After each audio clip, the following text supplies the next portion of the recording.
Good evening, everybody. I have a whole list of readings to do, so I have like 8 others lined up after this one. But we'll just take it step by step and see what comes. And this one, someone asked me to do a reading on Thoth and an Egyptian deity, and also mentioned some connection that this deity has with the lost city of Atlantis, and just see what comes. You know, it'll be interesting to see what story might flow from this. I'm certainly no expert on this. I could see how people could, which doesn't matter, I mean, it'll just speak to the energy, but how people could spend really their whole life studying this stuff. And you know, if anything, we're going to get a sense of the energy that surrounds it, and you know, what comes. Also, so there's an image of the deity up here, as well as the emerald tablets in which this it is said that this deity has written. And you know, anyway, it'll be interesting. Behind it is kind of a hazy image of one of the pictures of Atlantis, and you know, just so we got the whole energy here as best possible, and we'll just see what happens when we do the reading. Okay, so let's go ahead and start this reading.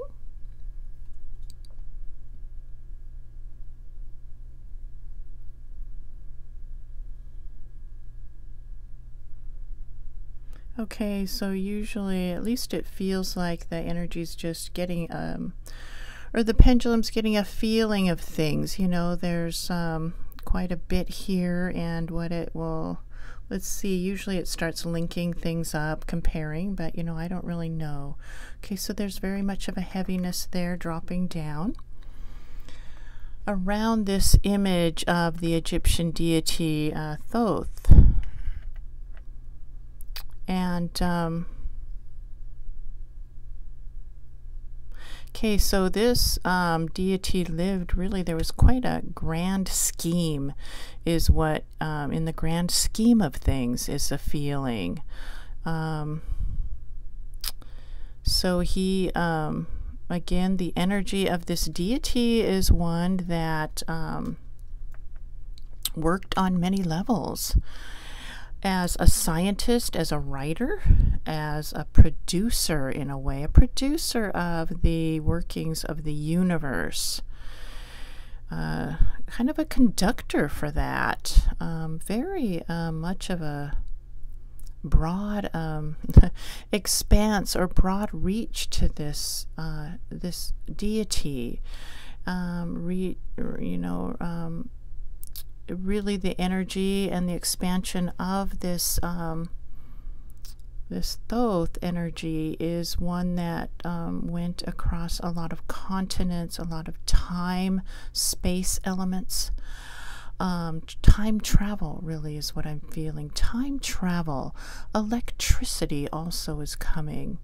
You know, I'm just letting things flow here. I'm not one that's very real studied on this at all.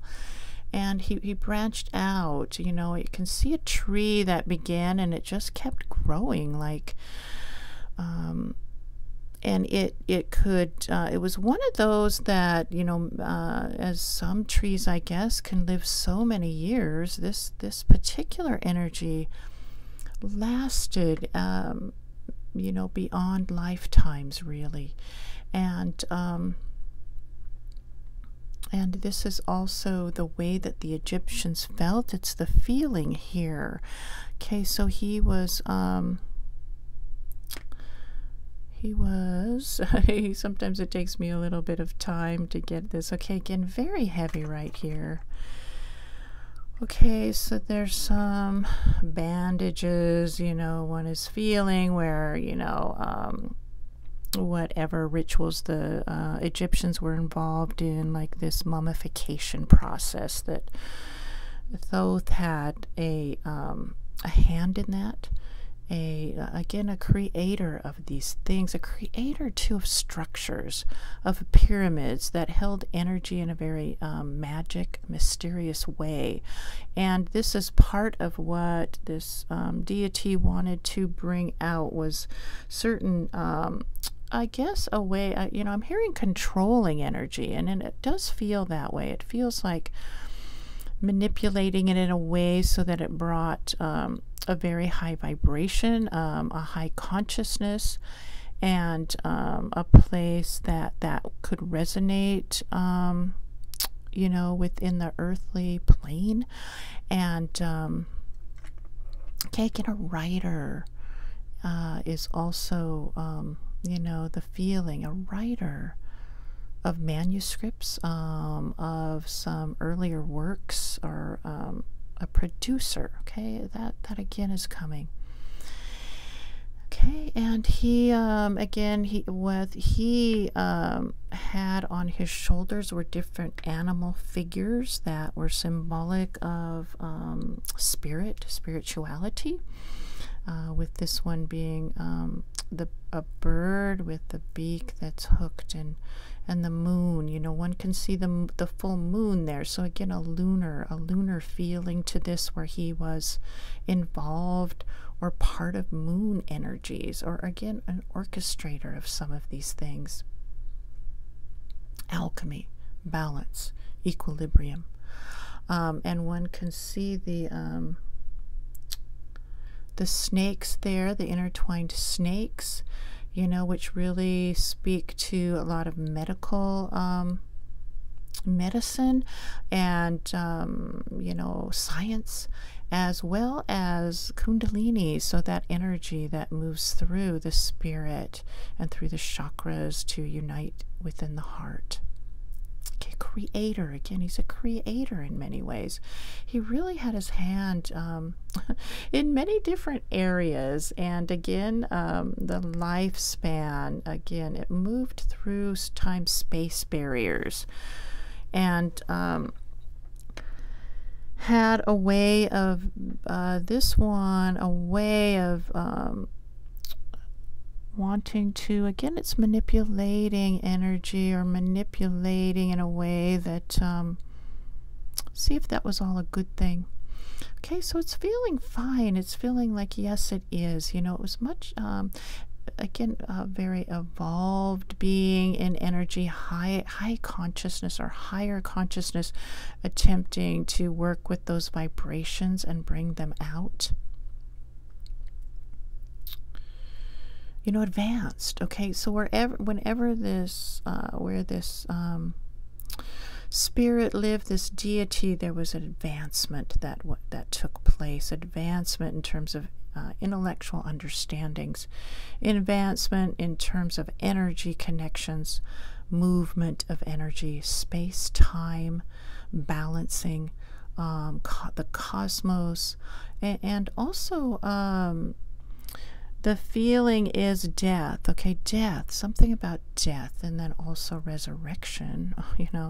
That's the feeling within this. It's a lot. There's a lot of energy here. There's a lot of knowledge present, I guess, is the feeling, or a lot of it is of the intellect. Some of it is not. It's very much beyond reason and logic. And that gets bigger. So a lot of that is what this is about.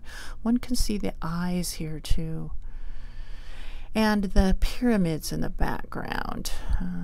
Okay, and the mummification, the tombs. There's so much here. And again, not being well studied on this, it doesn't matter, because we can still get a feeling. Okay, so these emeralds. Okay, so let's first see if we're ready to move on from this image a little bit.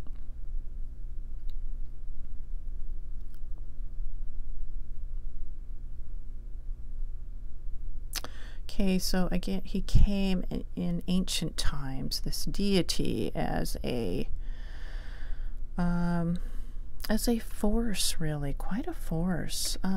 There's something a little interesting feeling about it too, with the animal figures like, you know, this one could, like, there could be some fear around this energy, you know, like there was just so much power around it and strength, and also you know, that this one could manipulate and control energies. There's just kind of a sense with, to me, about it. I don't know, they're saying yes. Let's see if some felt this way around or had that feeling, or is it more of a blessing boon type of thing. Okay, so it's bigger with this blessing boon, but also there was some feelings of intimidation, I guess, and things around it.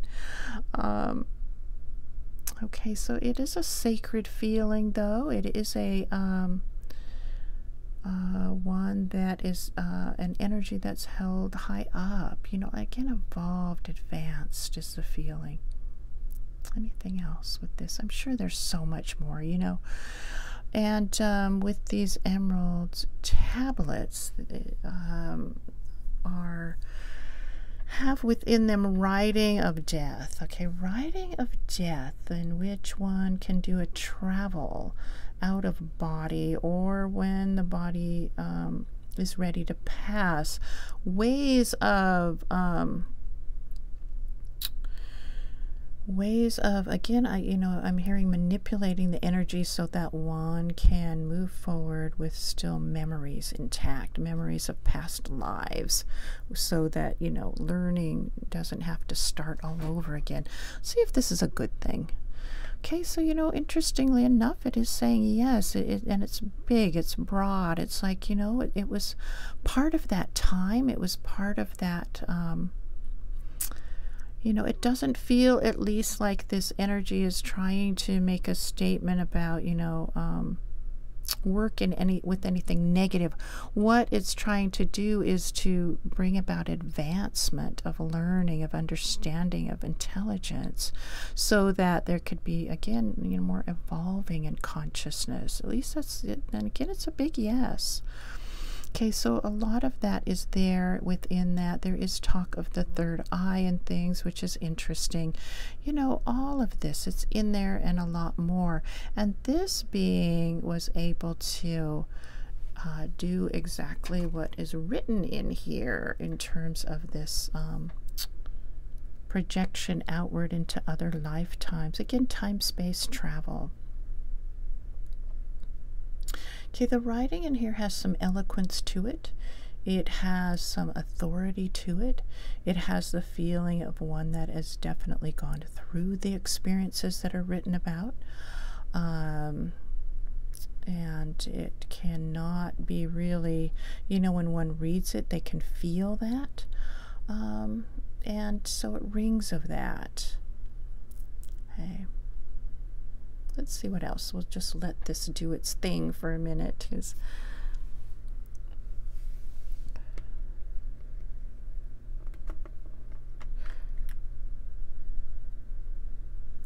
Okay, again, moving out, traveling through space, making changes in the self, transformations, cycles. Okay, cycles of time, which have to do with the moon cycles.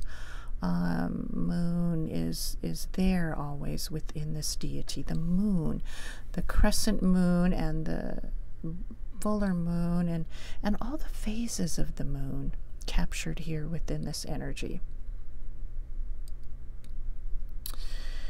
Okay, and also okay, and he is this energy is living always, really living always in a with you know, there's just it's an eternal energy in many ways, and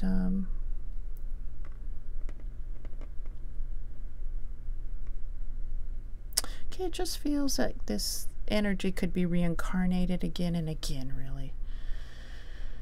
Okay, it gets very heavy at that, like could come again, okay, death, and then, you know, rise again, and this could go on and on. I mean, you know, really time, life is eternal.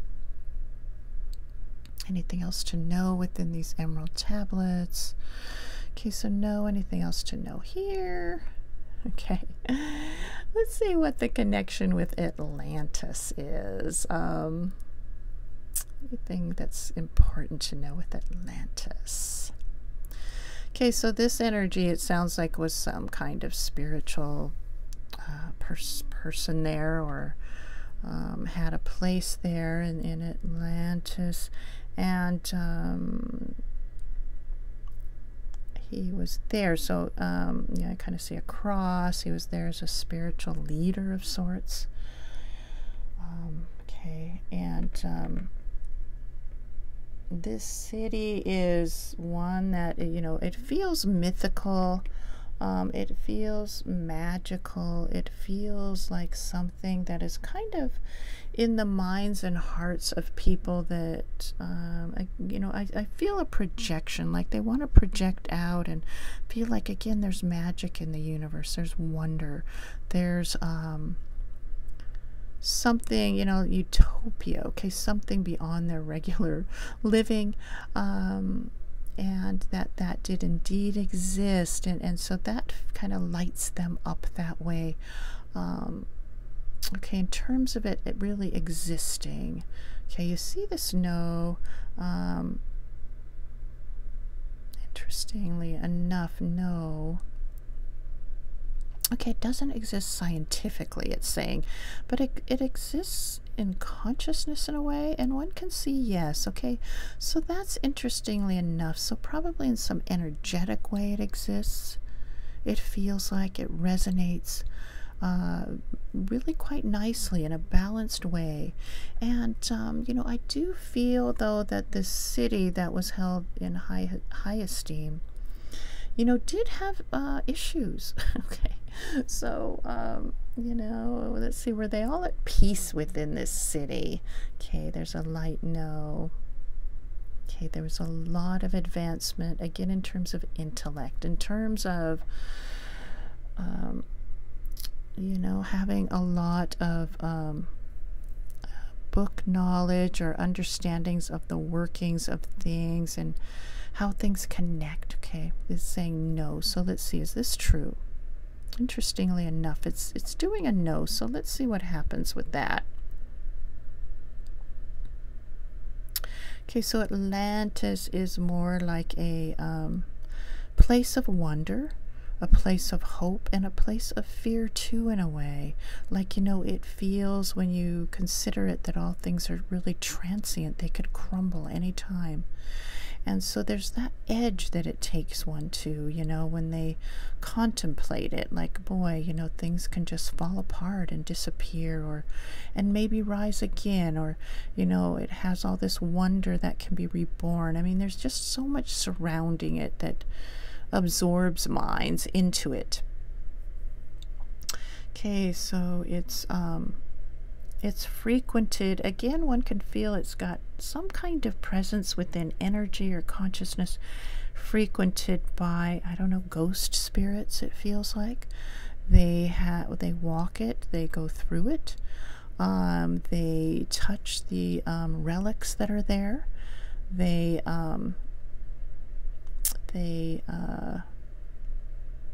sort of wash in it, or they just want to be there. And let's see what this energy, you know, it doesn't feel bad, it just feels like it's frequented. Is this true? Let's see. Okay, so you know, again, this feels like, is it a spiritual place? It does have some sense of that. There's some sense of it being a spiritual place, or a place of spirit in a way. Okay, again, you know, even discussing this, you know, one can go through this, but really this place, this land is going to remain very mysterious, very much out of touch of understanding, or, you know, being able to grasp it ever likely, or see it in a solid way.